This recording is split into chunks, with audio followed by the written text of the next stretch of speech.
La egiptología forma parte de lo que se llamó en el siglo XIX y a principios del siglo XX orientalismo, que era una serie de disciplinas que tenían que ver con la historia antigua y que se relacionaban especialmente con los estudiosos de los imperios. Había varios motivos para que una persona quisiera dedicarse a alguna de las disciplinas del orientalismo.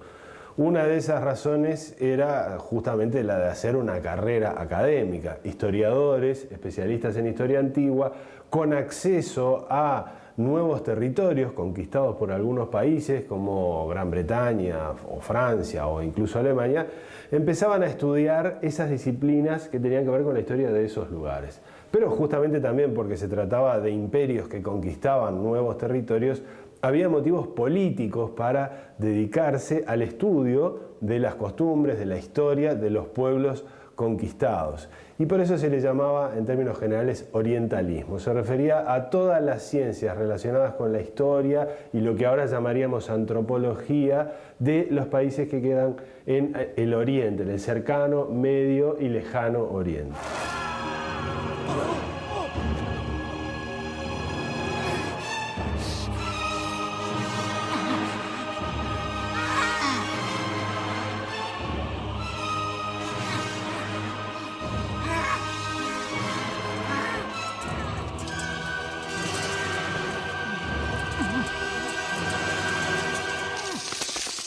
Pero hay otros motivos para dedicarse al estudio de la egiptología.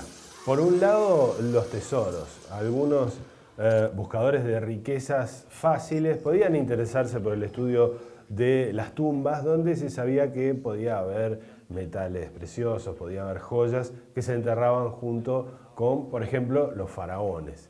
Y también la cultura popular del siglo XX utilizó estos misterios asociados tradicionalmente con Egipto para hacer historias fantásticas de momias que vuelven a la vida, por ejemplo, lo cual influyó bastante en unos cuantos jóvenes que finalmente terminaron especializándose en serio en el estudio del Egipto antiguo.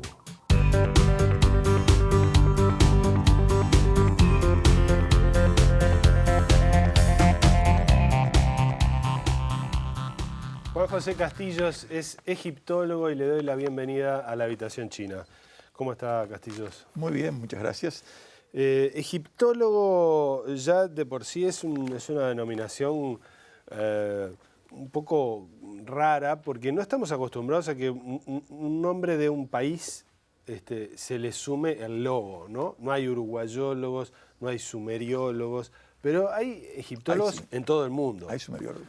Bueno, pero digamos, uno entra a las universidades y por más que hay especialistas en historia uruguaya, no le decimos uruguayólogos. Acá no. ¿No? No hay. Pero en todo el mundo se usa egiptología y egiptólogo como una denominación aceptada. Vamos a intentar un poquito más adelante definir qué es la egiptología y el origen y por qué. Pero en principio a mí me gustaría preguntarle cuál es su relación, la suya personal, con la egiptología y cómo nació su interés por esta disciplina.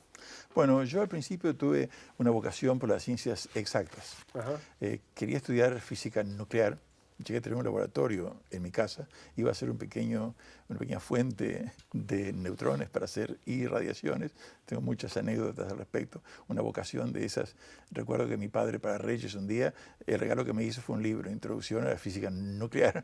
Es decir, era un gran interés mío. Y luego ese interés nunca se perdió y me fue muy útil. Porque el problema es que cuando estamos en las humanidades, hay mucha gente en los congresos internacionales que tiene formación científica y quiere pasar de contrabando ideas que son incorrectas, y quien solo tiene formación en las humanidades no puede decidir. Claro. Pero yo podía exponerlos, ¿no? Como que lo estaban diciendo no era correcto. Me pasó en varias oportunidades. Pero luego el interés mío por la historia existió siempre. También recuerdo que cuando tenía 12 años y estaba enfermo de gripe en casa, mi padre fue a Buenos Aires y me trajo un libro, Historia de los griegos. La historia siempre me había apasionado. Yo creo que el ser humano que no tiene un conocimiento de la historia, que es una disciplina bastante venida a menos, que se considera para qué sirve, como un expresidente uruguayo dijo, no, tener los ojos en la nuca, a pesar que la esposa es historiadora, yo pienso que sin historia no tenemos una idea de dónde venimos.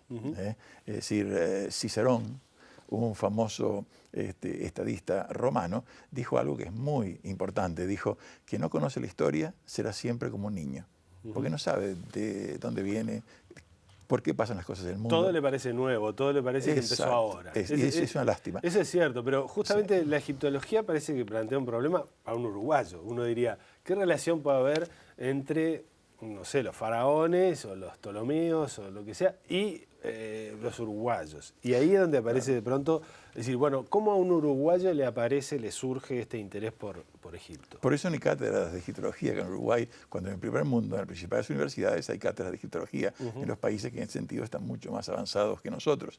Y nos condena a un atraso. Un país atrasado que no cultiva ciertas disciplinas de la historia, entonces es consumidor de descubrimientos ajenos. Cuando Uruguay puede muy bien aportar conocimiento nuevo, que es lo que estamos haciendo. Desde hace 40 años venimos aportando, por parte de quien habla, conocimiento nuevo sobre Egipto, y como usted habrá visto, y que, digamos, deja a Uruguay en un sitial mucho mejor. ¿Qué cosa personalmente a usted le interesó de Egipto? ¿Qué es lo que le llamó? Si lo digo, paso vergüenza. ¿Por qué? Soy muy aficionado a las películas de Hammer Films, películas de horror. Sí, y en la década de los 50, una película, La momia, donde hay una momia que viene a la vida y empieza a matar gente. Pero Hammer Films tenía la particularidad de hacer películas de horror, pero muy bien hechas, porque en Inglaterra los actores, la calidad de actores es impresionante. Para películas tontas, chicas, se ponen grandes actores. Y en esta película de La momia habían grandes actores y hacían una representación de todos los ritos de embalsamamiento, de sepultar la momia en la tumba. Y me pareció tan fascinante, tan interesante, que empezó a despertar un interés que yo ya tenía en historia en el tema de Egipto. Empecé a comprar libros de egiptología. Y bueno, la historia estuvo siempre como una disciplina paralela, aunque como yo le decía, estudié ingeniería química por 4 años en la universidad y me pasé después a la Facultad de Humanidades cuando estaba en la Ciudad Vieja. El profesor Piroto, un gran profesor de historia antigua, el último gran profesor de historia antigua que hubo en Uruguay, y estudié varios años con él allí y digamos ahí el interés fue creciendo cada vez más hasta que al final me capacité para poder empezar a hacer aportes. Ya en esa época, cuando era un estudiante, hice una contribución a una revista arbitrada de Inglaterra, que me publicó un trabajo. Y una egiptóloga de la Universidad de Oxford, Inglaterra, la doctora Elise Baumgartel, fallecida, gran personalidad, me mandó una carta bastante embarazosa donde decía, me sorprende ver que Montevideo pueda producir estudiantes tan prometedores de egiptología como usted, ¿no? Lo que fue un aliento realmente enorme. Ahora, ¿y qué cosa puede aportar, o en su caso, qué aportó usted a ese artículo? Para que vayamos entendiendo cómo es posible, justamente desde acá, hacer un aporte a algo tan lejos. Claro, sí. Yo siempre leo las cosas con espíritu muy escéptico, como tiene que ser en la ciencia. Entonces estaba leyendo en mi formación un libro por un francés, Bandier, Manuel de Arqueología Égyptienne, y encontré algo que me parecía muy debatible. Y escribí un artículo y lo mandé. Y me lo aceptaron. Parecía una crítica, digamos, a ese libro. Siempre. Digamos, una especie de yo en todos lados voy a los congresos, a todo, a criticar. No a estar ahí y pasarme la mano por la espalda, porque todos vamos a aprender. Y eso me ha hecho una fama un poco incisiva. En todos lados que voy, cuestiono, pues como tiene que ser, ¿no? Aunque el hábito en ámbitos académicos a veces es más, yo no estoy de acuerdo. Tenemos que discutir para aprender. De la discusión sale la luz. ¿Y cómo nace el Instituto Uruguayo de Egiptología? Bueno, la cuestión fue que yo viví en Canadá muchos años. Soy ciudadano canadiense, aparte de uruguayo. Cuando llegué a Canadá, por esa publicación que yo tenía en Europa, me recibieron como un colega. Y me acuerdo que el doctor Donald Redford, una eminencia en egiptología mundial, me recibió muy amablemente y me dijo, usted viene de Uruguay, sí, profesor Castillo, que yo era profesor en esa época, le ponemos todos nuestros recursos a su disposición para que pueda seguir sus investigaciones. Y justo se me ocurrió una idea, que fue estudiar todos los cementerios predinásticos de Egipto en detalle y sacar conclusiones de eso. Y fue mi primera publicación que la hice en Canadá y que ahora es citada mucho porque parece que aporta cosas importantes, cosas que a mí no estaba seguro, pero parece que sí. Y bueno, seguí mis investigaciones y ahora continúo. La egiptología es una rama tan enorme. Si uno la ve de afuera, parece muy chiquita, pero es como la medicina. Hay que especializarse. Yo en egiptología me tuve que especializar en los orígenes de Egipto. cómo surgieron las clases, la estratificación social, los faraones en Egipto. Y es una cantidad de estudios que mezclan la antropología con la arqueología y la egiptología, y pude sacar conclusiones muy interesantes. Y en eso estoy ahora, precisamente. Ahora, el mes que viene, hay un congreso internacional de filosofía acá en Montevideo y me invitaron a hablar sobre filosofía en Antiguo Egipto. El mes siguiente, en el Brasil, que ya estuve varias veces, me invitaron con todos los gastos pagos, viaje, alojamiento, todo, a una universidad de Brasil para dar 2 conferencias sobre temas que estoy investigando ahora. El mes siguiente es en Londres, un congreso sobre metodología de la investigación de los orígenes de Egipto. También voy a estar allí. Ahora, y en Canadá en noviembre. Volviendo a Canadá, porque usted, yo le preguntaba sobre el Instituto de Egiptología, usted me mencionaba Canadá. Yo siempre cuando estaba en el Canadá, el sueño mío era darle a Uruguay algo que no tenía antes. Me daba vergüenza como uruguayo que Uruguay estuviera como un simple consumidor. Hay egiptología en la Argentina y han hecho contribuciones, han hecho excavaciones en Egipto, trabajos muy importantes. En el Brasil no tanto, pero hay egiptología en muchas de las universidades brasileras. En Uruguay no había nada. Las universidades uruguayas como que el tema les resbalaba. Entonces yo dije, tengo que volver a Uruguay y fundar una institución para que Uruguay no esté tan atrasado, para que mi país esté en una mejor posición.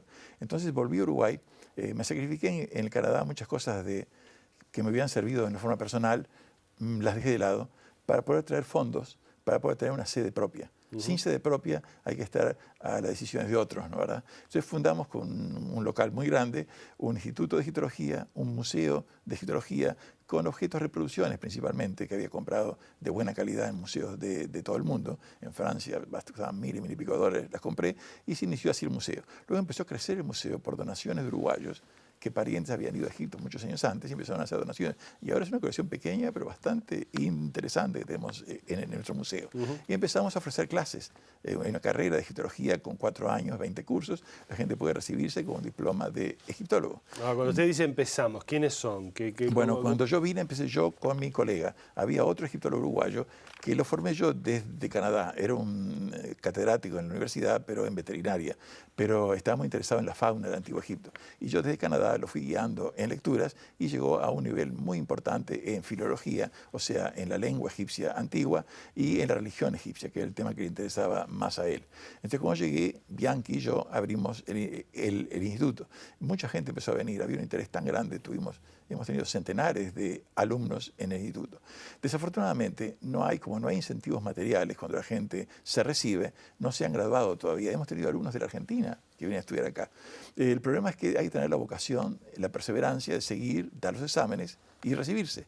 Hay algunos que llegaron hasta 3er año y después dejaron, ¿no, verdad? Cuando dice recibirse, es decir, terminar los cursos dentro del instituto y obtener un diploma. Con una tesis original hay que presentar al final de investigación. Pero digamos, ¿ese título tiene algún reconocimiento oficial? O bueno, es un instituto terciario? nosotros no fuimos a hacer ningún reconocimiento en el gobierno, porque tuve una experiencia muy desagradable con la Universidad de la República, que no voy a entrar en eso ahora.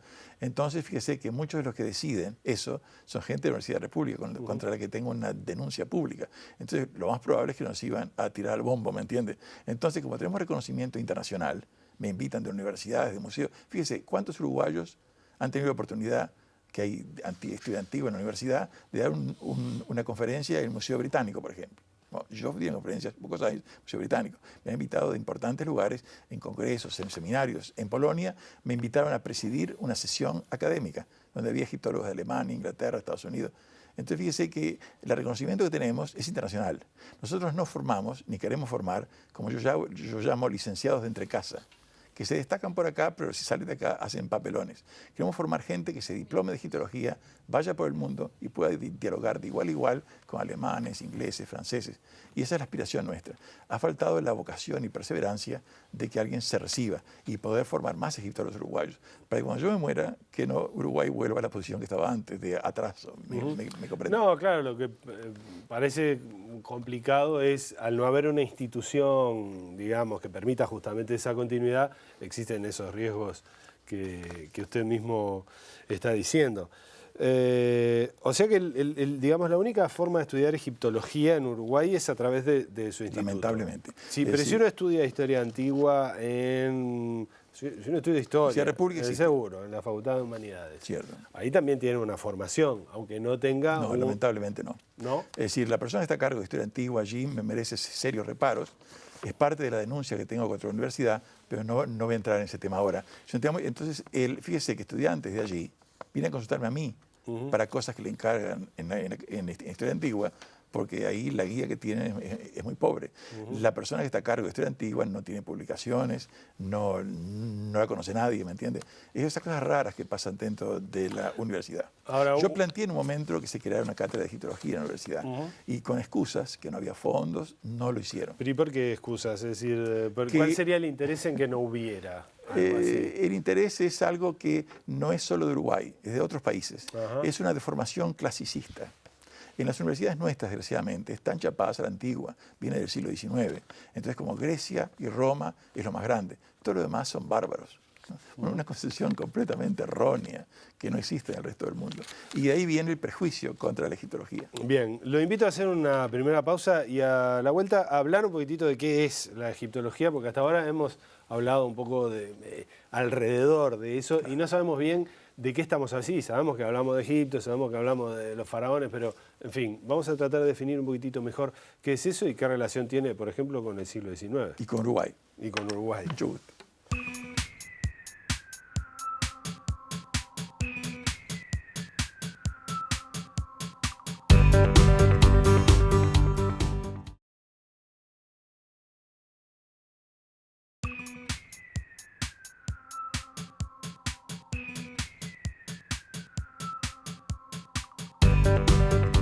En 1978, el palestino Edward Said, que se educó en Egipto y Estados Unidos y trabajó toda su vida en Estados Unidos como crítico literario, docente en universidades, crítico de música también, era un gran pianista, publicó un libro titulado Orientalismo, donde pone de manifiesto la construcción política del concepto mismo de Oriente.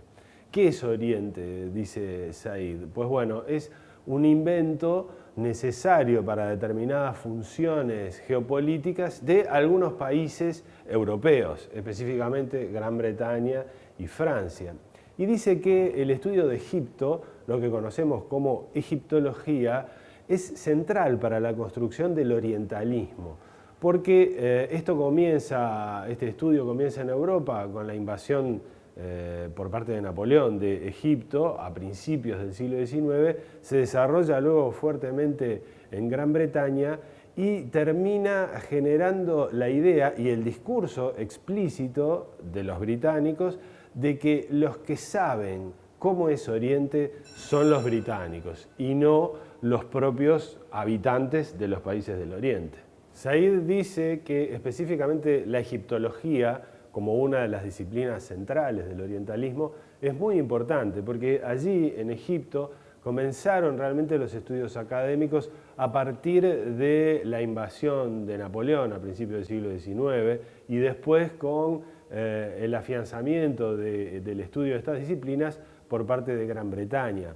Al punto que los británicos decían que la ocupación británica de Egipto y de otras zonas del Oriente era buena para Gran Bretaña, pero que era muy buena también para esos países. Y decía que nadie sabía más sobre Oriente que los británicos, ni siquiera los habitantes de esas regiones.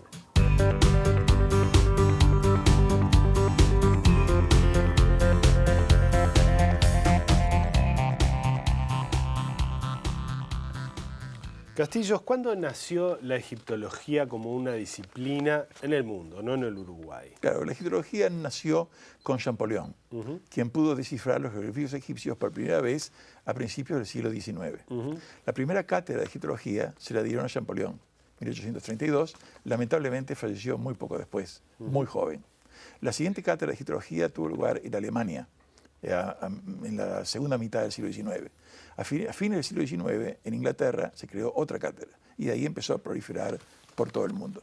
Es decir, ese desciframiento de los jeroglíficos permitió saber lo que realmente decían los egipcios en sus monumentos, cuando antes todo lo que había eran especulaciones, completamente disparatadas en muchos casos, por parte de personas no formadas en esta disciplina. Ahora, ¿no tiene una relación fuerte eso con el imperialismo de estos países, de Gran Bretaña, de Francia, también de Alemania, ¿no? Es decir, de esos países europeos que invadían países como, por ejemplo, el norte de África, lo que había sido el Egipto, y de ahí se llevaban la piedra de Rosetta y no sé cuántas otras cosas.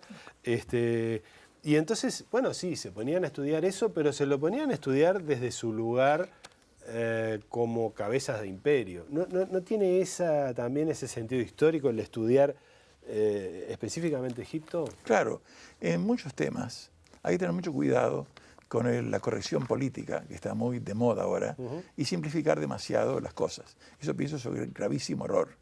Eso que usted menciona es parte del colonialismo europeo en África, pero hay otros muchos aspectos.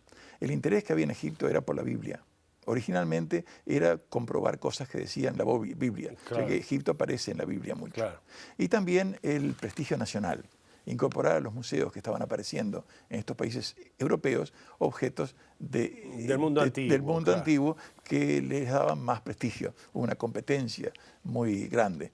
Pero la cosa es mucho más compleja. ¿Y no hay algo también relacionado con cierto misticismo, ciertas corrientes ocultistas? Por ejemplo, cuando nace la masonería en Francia, digamos, en el siglo XVIII. Inglaterra. Y en Inglaterra. 1711. Ahí está. Ya al principio se hace mención al Egipto, claro. Como que hubiera algún rito que viene de por ahí y que, aunque probablemente no tenga... Si usted me perdona, voy a contestar esa pregunta entre unos minutos cuando hable de los mitos. Bien. Así va a entrar todo en... Pero no, empecemos por ahí. Si le parece, bueno, hábleme de esos mitos y ponemos también... Hay cuatro mitos principales sobre el Antiguo Egipto y la egiptología que hay en nuestro país y en otros países, y conviene aclarar para que la gente no se llame a engaño. El primer mito es pensar que los egiptólogos egipcios son la fuente más confiable para egiptología. Hay razones para eso. Egipto es un país que ha logrado premios Nobel, hay gente muy capaz allí, pero en egiptología no se destacan. Usted va a congresos en todo el mundo, los principales libros de egiptología están hechos por alemanes, franceses, ingleses, no por egipcios. Hay egipcios, egiptólogos muy capaces, pero no son muchos y no son de los mejores. Hay razones para eso que es muy largo entrar ahora, ¿verdad? Pero entonces se dan situaciones graciosas, como una anécdota que voy a narrarle a usted. Canal 12 hace unos años hizo un viaje a Egipto, de esos famosos viajes del 12, con Victoria Rodríguez, y en los guiones estaba Tulipano. Entonces hicieron el viaje, vinieron todos muy contentos, lo pasaron por la tele, y el embajador de Egipto nos llamó, convocó una cena para agasajarlos. Me invitaron a mí también como egiptólogo, el único egiptólogo profesional en Uruguay, me invitaron. Entonces allí Victoria Rodríguez se ufanaba, decía, Tulipano es un genio, hasta sabe chino, ¿no? Bueno, entonces pasamos a la sobremesa después, y yo callado para no causar problemas al embajador. Entonces al final van y me preguntan, ¿y usted, profesor, qué le pareció ese video del Canal 12? Le digo, y las imágenes estaban muy lindas. Y el resto, le digo, salieron al aire tremendos disparates. Se ofendieron y se enojaron mucho, ¿no? ¿Verdad? Entonces yo les dije, miren, por ejemplo, estaban hablando de Mohamed Ali, un gobernante egipcio del siglo XIX, como el profeta Mohamed de la religión islámica. Hablaban que había inundaciones en Egipto. No hace años que no hay, con la famosa represa, no hay muchos otros errores muy disparatados. Entonces Tulipano después publicó una carta en una revista diciendo, nos cayó una maldición de Tutankamón, era un egiptólogo, ¿verdad? Es decir, nosotros no necesitamos ningún asesoramiento de él, que estamos a disposición del Instituto nuestro de cualquier uruguayo que quiera asesorarse sin costo ninguno. Nosotros tuvimos el asesoramiento de Zahi Hawass, el director de antigüedades egipcias, ¿no? ¿Verdad? Entonces yo le contesté, le digo, por más asesoramiento que tuvieron, los disparates salieron al aire.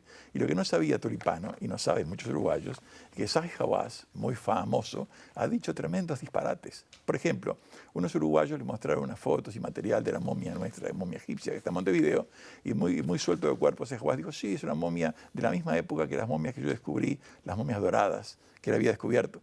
Nada que ver, de la época grecorromana, y esta es la baja época, siglos de diferencia. Entonces, ¿qué confiabilidad hay en esa fuente, ¿verdad? Como no saben, entonces yo les digo ahora, respeten a los egiptólogos egipcios, pero si quieren realmente información real, confiable, vayan a otras fuentes. Ese es el primer mito. El segundo mito del que quiero hablar es, como usted decía, de muchas confraternidades, masones, teósofos, rosacruces, Nueva Acrópolis, que mantienen, porque no la pueden cambiar o no la quieren cambiar, toda esa especulación disparatada y mitos antes de Champollion, antes del nacimiento de la egiptología. Entonces siguen diciendo cosas, por ejemplo, que había sectas de iniciados, de sacerdotes en Egipto, cosa que no hay demostración ninguna de que existieran.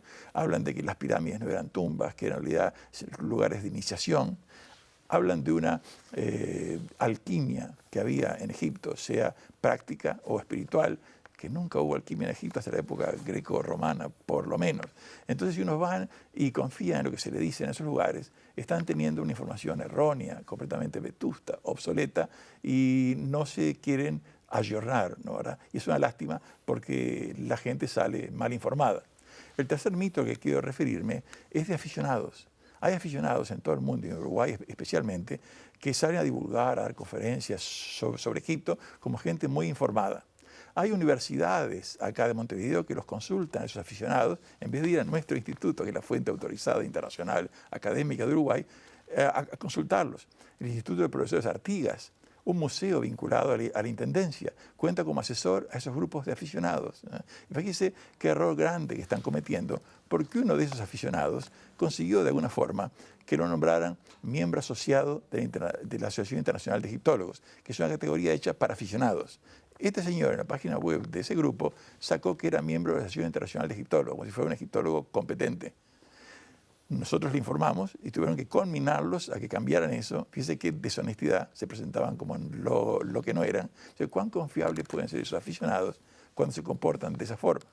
Y el cuarto mito que quiero mencionarles a ustedes es que quien excava y hace trabajos arqueológicos en Egipto es la fuente más informada para la egiptología. Los otros hablan de oído. Eso es falso. La egiptología se divide en dos grandes ramos. La arqueología de campo, que descubre cosas nuevas, muy importante, y los egiptólogos de gabinete, que yo llamaría, entre los cuales estoy yo y hay muchísimos otros, que interpretan y sacan conclusiones sobre esos descubrimientos, que no siempre los arqueólogos son los más apropiados para hacerlo, por razones personales, que no están capacitados para eso, y entonces ambos son igualmente válidos. Entonces la gente no tiene que llamarse engaño, si no es arqueólogo, no sabe nada. Eso es falso. Y eso quería que se quedara claro para que la gente no se engañe. Bien, Castillo, usted tiene un discurso que es bastante autónomo, digamos. Parecería que el Instituto de Egiptología está muy solo y muy abandonado, pero al mismo tiempo es la única autoridad competente. Entonces, a veces resulta difícil escapar de ese cerco.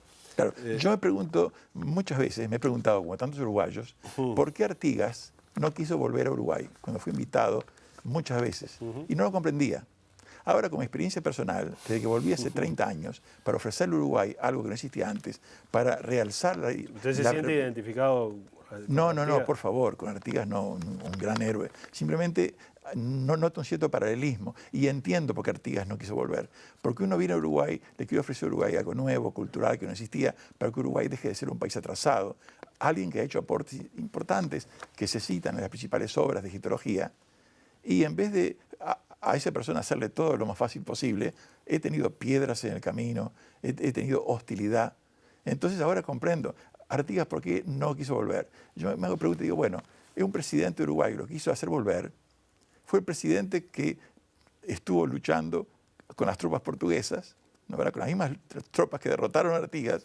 Una traición más grande que esa no puedo imaginar. Y esa es mi persona. Usted dice que es un rasgo uruguayo el no reconocer. Idiosincrasia uruguaya, quien no está vinculado a ciertos grupitos de amiguismo y de rosca, ¿no? A esa persona le hacen el vacío, a pesar que haga aportes importantes. Y eso es una parte de la idiosincrasia uruguaya que yo la cuestiono mucho.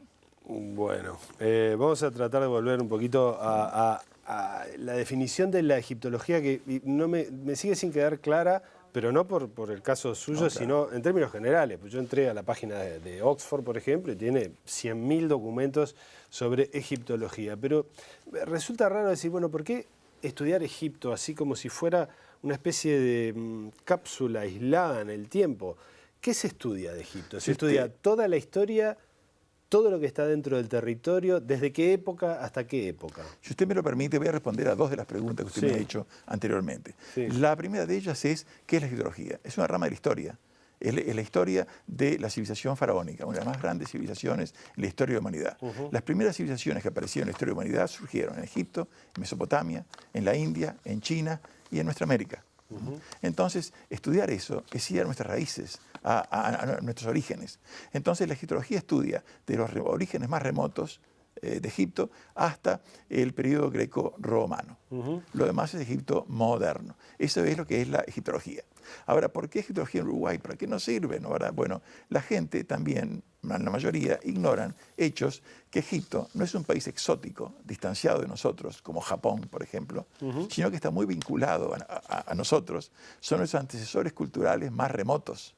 Es decir, muchas cosas egipcias antiguas las usamos a diario sin saberlo. A ver, por ejemplo. El sistema numérico decimal que usamos nosotros es el más razonable, porque son los números de dedos de nuestros pies y de nuestras manos.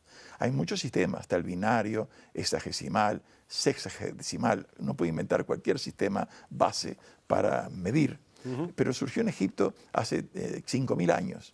Los primeros documentos de Egipto ya tienen algunos textos con el sistema numérico decimal, no los números, que esos vienen de la India a través de los árabes. Estamos hablando del sistema numérico decimal. En Mesopotamia usaban el sistema sexagesimal, que lo seguimos usando en geometría, para los ángulos y demás. Pero el decimal es más razonable, surgió en Egipto, o sea, algo que usamos todos los días se originó en Egipto. El calendario que usamos nosotros es el calendario solar egipcio, con algunas modificaciones que se hicieron en el Renacimiento, ahora por Julio César y en el Renacimiento, y ese calendario antiguo egipcio. Hay muchos libros de la Biblia que algunos piensan que son copias de textos egipcios por el paralelismo que hay tan llamativo. No es sorprendente que un país tan pequeño como Judea tuviera mucha influencia egipcia.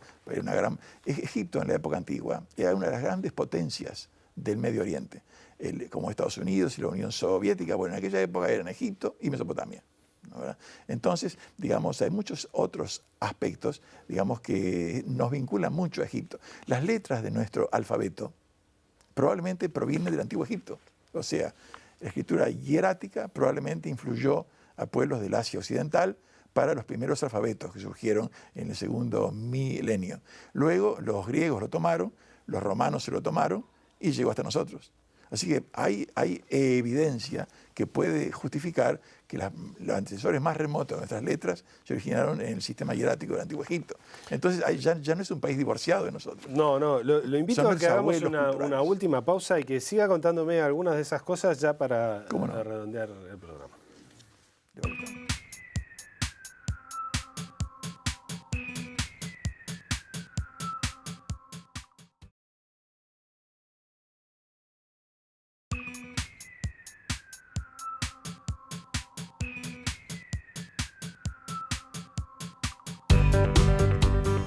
¿Por qué estudiar Egipto en nuestro país? Para algunos se trata de un gasto que no se puede justificar fácilmente. Por un lado, por la historia de nuestro país. Nuestro país es un país que se independizó de un imperio y el estudio de Egipto es característico de los países imperiales. Así nació la egiptología. Y por otra parte, hay quienes reclaman que se estudien asuntos más relacionados con nuestra actualidad. Es un argumento un poco peligroso porque con ese criterio deberían abandonarse una serie de disciplinas, la literatura, la filosofía y otras disciplinas humanísticas específicamente, tampoco tienen una aplicación práctica inmediata.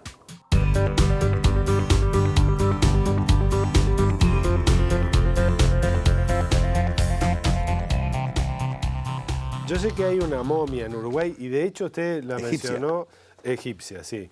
Y de hecho usted la mencionó en el bloque anterior, cuando hacía referencia a un egiptólogo egipcio que se había equivocado al hacer una evaluación. ¿Por qué hay una momia acá? ¿Cuál es la historia de eso? Es muy común que en el siglo XIX turistas que viajaban a Egipto trajeran antigüedades egipcias a sus países para integrar algo que era muy popular en esa época, que eran los gabinetes de curiosidades. Entonces traían esas momias, luego empezaban a surgir las supersticiones, cosas que le pasaban mal, decían por la momia. Pero traían una momia, o sea, uno iba y compraba una momia sin en ningún Egipto. problema, cualquier cosa en Egipto. le vendían casi cualquier cosa. No había un interés nacional. Es decir, hay que ver que Egipto no era Egipto independiente. No, claro, una colonia. Era una parte del Imperio Otomano. Entonces, usted dice a fines del siglo XIX. No, en todo el siglo XIX. Sí. Entonces, la gente traía momias egipcias y como les causaban problemas porque supuestas maldiciones, las donaban a los primeros museos. Era un objeto de curiosidad, pero eran los egipcios mismos, con sus inscripciones, con los datos de su anatomía, que ahora se han hecho, digamos, con tomografías computadas. Uno puede descubrir mucho sobre cómo vivían los egipcios. ¿Y quién la trajo? ¿Cómo es la historia? Un ingeniero uruguayo que vivía en la Argentina y que fue muy importante, participó en planificaciones de ciudades en la Argentina, creo que la ciudad de La Plata participó en la planificación, ingeniero Bilione. Él compró 2 momias, una momia bastante mal estado y otra en muy buen estado, que la donó a nuestro país, al Museo de Historia Natural. ¿Y está bien cuidada esa momia ahora? Antes estuvo pésimamente cuidada. En el Museo de Historia Natural, como no sabían, la tenían expuesta al público, la gente la tocaba, se deterioró mucho por esa razón. Pero luego pasó al Museo Palacio Taranco, cuando una persona, un personaje uruguayo, usó a los militares para hacer una especie de decomisación. La persona que lo hizo eso, un tal Baucero, que se presentó como un mártir de la democracia, no, en realidad estaba trabajando en el Museo Palacio Taranco bajo un militar. Entonces convenció al militar de traer la momia al Palacio Taranco. Me contó él en una carta que me mandó cuando yo estaba viviendo en el extranjero, que lo pusieron en un camión militar con un sargento. Y si el Museo de Historia Natural no quiere darnos la momia, que la consideran como suya, ¿qué hacemos? El militar le dijo, el coronel le dijo, dígale al sargento que proceda. Entonces la dictadura militar. Entonces llegó allí, se trajo la momia, y ahí la puso, pero sin medidas de protección reales, porque esta persona no estaba capacitada. Era digamos, una persona que se aprovechó de condiciones para un lugar que le quedaba grande. Entonces luego el Museo de Historia del Arte de la Intendencia pedía que se la devolviera, que la pusieran allí en exhibición, porque era el lugar mejor, con la colección más grande egipcia que en Uruguay.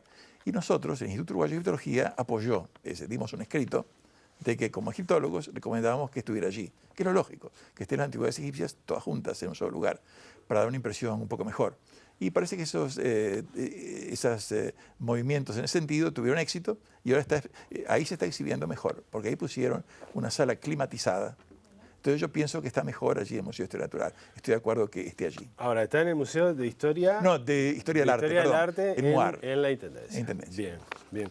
Pero eso pertenece al Museo de Historia Natural. O sea, ¿qué es? ¿El Ministerio de Cultura? ¿Es eso? Exactamente.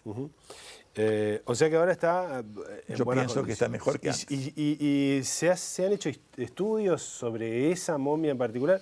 ¿Tiene sentido hacer estudios? ¿Uruguay aportó acerca de esta momia en particular algún conocimiento al mundo de la egiptología? Yo la publiqué. Esta momia estuvo 80 años en Uruguay sin publicarse. Un atraso. En el año 76 la publicamos en Francia, con un trabajo, es decir, el primer grupo multidisciplinario para estudiar esta momia fue integrado por quien habla, un radiólogo y un experto en botánica. Entonces, los tres hicimos una cooperación y se publicó en Francia. A ver, ¿y por qué un radiólogo y un botánico? Tendría que haber habido 10 personas más, ¿no? Ahora, bueno, pero no se puede contar por eso. Porque el radiólogo, para estudiar, digamos, con su especialidad, a ver si la momia tenía alguna afección, alguna enfermedad, si había muerto, la causa de la muerte. Le hicieron radiografías. Exactamente, que no es una tomografía computada que está en el debe todavía, debería hacerse, se hace hasta en Argentina, si se ha hecho. Todavía acá, como la persona que está a cargo ahora del Museo del Arte tiene miedo que la dañen, no permite que se hagan. Hay que hacer ese estudio. El conocimiento es lo más importante. El objeto en sí, ese conocimiento se extraiga de él.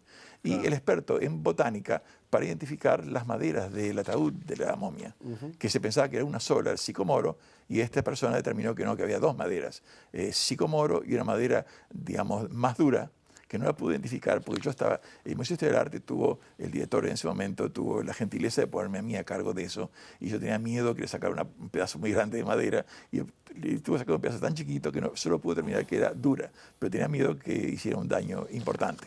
Entonces luego se hicieron, muchos años después, estudios, digamos, de radiocarbono para fecharla. Yo la había fechado por motivos estilísticos, la había fechado a la Baja Época, especialmente la dinastía 26. Luego resultó ser un poco más tardía, porque claro, fechamientos estilísticos son relativos, no tienen mucha precisión, pero era dentro de la Baja Época. Y luego, en el laboratorio de radiocarbono de la Facultad de Química, hicieron determinaciones que fecharon un poquito más tarde, 1 o 2 siglos después. O sea, eso fue un estudio que se ha hecho recientemente. Luego hicieron otros estudios, ¿no?, de la madera y demás, pero que realmente no aportaron nada nuevo. Pero en concreto, digamos, estudiar la momia ayudó a saber de qué se trataba, pero no contribuyó tanto al conocimiento de la egiptología. Sí, aportó muchísimo. A ver. Las inscripciones en el ataúd contienen textos de las pirámides, que es algo bastante insólito. Por lo general había textos del libro de los muertos, en la mayoría de las momias que hay por ahí. Pero yo tenía algunos textos, y entonces para la religión egipcia y su evolución es algo muy interesante. Es un aspecto muy importante de la momia. Y eso está entonces en una publicación que usted hizo... En Francia, en inglés, y en el instituto la publicó en español en el 80. El Instituto de Egiptología que yo dirijo. ¿Qué haría usted para defender la financiación de su instituto? No para un instituto que esté bajo su égida, sino simplemente decir, bueno, necesitamos acá un instituto, necesitamos dineros estatales para esto, el instituto debería ser así, así. ¿Qué diría usted para convencer a los responsables de que hay que hacer eso? Bueno, yo diría que si Uruguay quiere salir de ese atraso que había antes, que ya salió en parte por los trabajos que hemos hecho y hemos publicado en todo el mundo, por ejemplo, hacer trabajos arqueológicos en Egipto son costosos.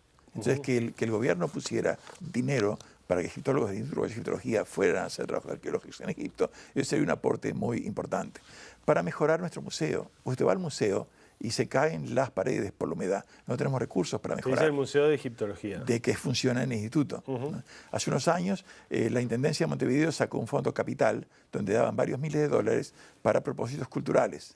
Unos alumnos del instituto hicieron un proyecto excelente que ponían, digamos, lambriz en las paredes, hacían un museo realmente hermoso, pequeño pero hermoso, a un costo de $5.000.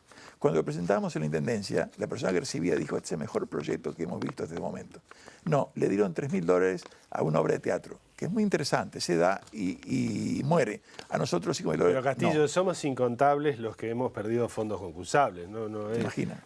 ¿No? Pero eso es parte... Creo que de los que estamos acá, todos hemos perdido más de uno. ¿Pero a usted qué le parece? ¿Una obra de teatro efímera que se da y termina? ¿O un museo permanente? A mí no me ha convencido. Yo, que hago teatro, yo financiaría la obra de teatro. No, claro, porque usted tiene que convencerme, no de que eso va a ser bueno para el instituto, visitado por miles de personas. ¿Por qué el instituto es bueno para el Uruguay? Ese es el asunto. Porque está poniendo Uruguay en el mapa internacional académico. Eso ha hecho y sigue haciendo.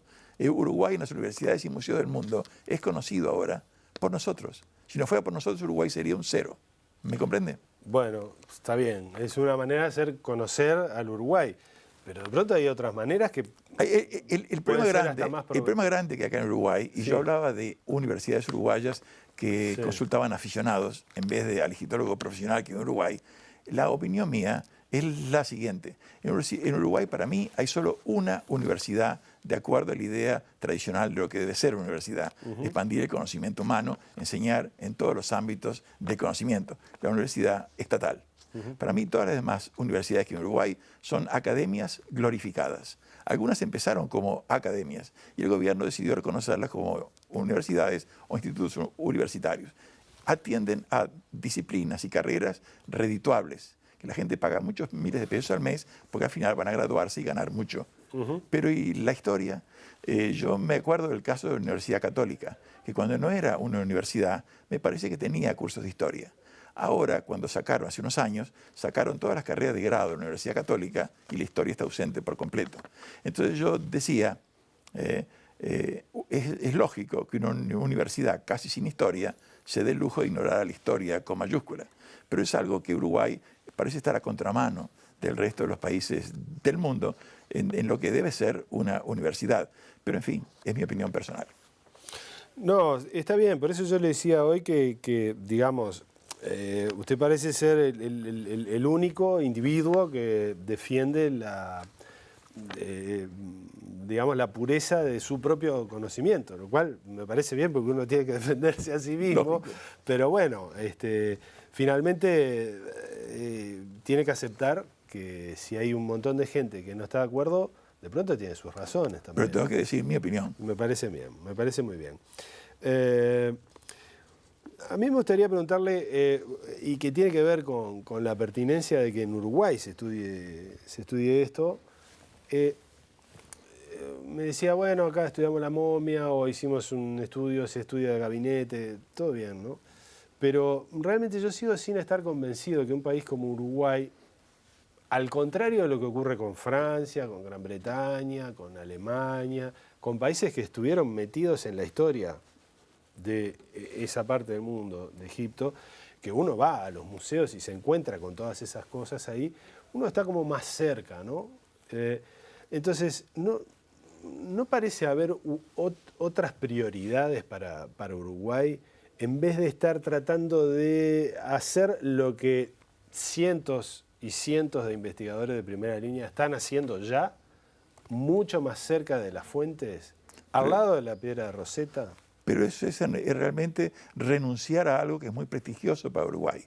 Hay un país como China, por ejemplo, Sí. que no se puede decir que participó en ningún colonialismo en África, Sí. y en China se ha hecho algo que en Uruguay, alguna universidad uruguaya tendría que hacerlo. Fundaron un instituto de antiguas civilizaciones, con cátedras en egiptología, en historia de Mesopotamia, en historia de la India, en historia de la América antigua. Ellos Pero mismos quiero decir, ellos son una civilización muy antigua. es una fuente de prestigio. Si en Uruguay hubiera un instituto de antiguas civilizaciones donde se formaran arqueólogos uruguayos que estuvieran investigando, porque no se puede renunciar por decir, ya otros están descubriendo, nosotros podemos descubrir. No, claro. Yo, por ejemplo, soy uruguayo. He hecho descubrimientos en los temas de origen de Egipto que están citados por los más importantes libros del antiguo Egipto, ¿no? ¿Verdad? Como yo le di a usted un PowerPoint, donde menciona, no hay ningún uruguayo que pueda presentar eso en el tema de la historia antigua, ¿no? ¿Verdad? Bueno, Uruguay se ha insertado, se lo respeta, o sea que cultivar esa que no es costoso, poner cátedras en esas disciplinas no es un gran costo, y es un prestigio nacional. Cuando uno va por razones de económica, inversión, por lo que fuera, que ya haya que Uruguay se mencionó un arqueólogo uruguayo que descubrió esto, es una fuente de prestigio nacional, al que Uruguay ha renunciado. Hay un caso escandaloso que le voy a contar a usted. Un académico uruguayo hace muchos años me contó que en la famosa campaña de recuperación, de salvación de los monumentos de Nubia, cuando se construía la represa y todo eso iba a quedar inundado, Uruguay aportó dinero. Estábamos bien en aquella época y aportó dinero, lo que fue muy reconocido por el gobierno egipcio. Otros argentinos fueron a excavar en Egipto y pusieron a Argentina a la cabeza de la egiptología sudamericana. Entonces los egipcios, en reconocimiento, nos ofrecieron un cajón lleno de antigüedades, el gobierno egipcio. Imagínense, con las pocas que tenemos, nuestros museos estarían mucho más presentables. Todo quedó en el Ministerio de Relaciones Exteriores, se dejó pasar, al final los egipcios se lo guardaron para ellos y perdimos tener algo que hoy es imposible de conseguir. El gobierno egipcio no permite que nada salga. Nos dimos el lujo de impedir que Uruguay incrementara enormemente su colección egipcia por simple desidia burocrática gubernamental. Y es una pena, ¿vio? Profesor Castillo, muchas gracias por venir a hablar de egiptología a la Habitación China. Ha sido un gusto. Muchas gracias. Nosotros nos encontramos en otra Habitación China.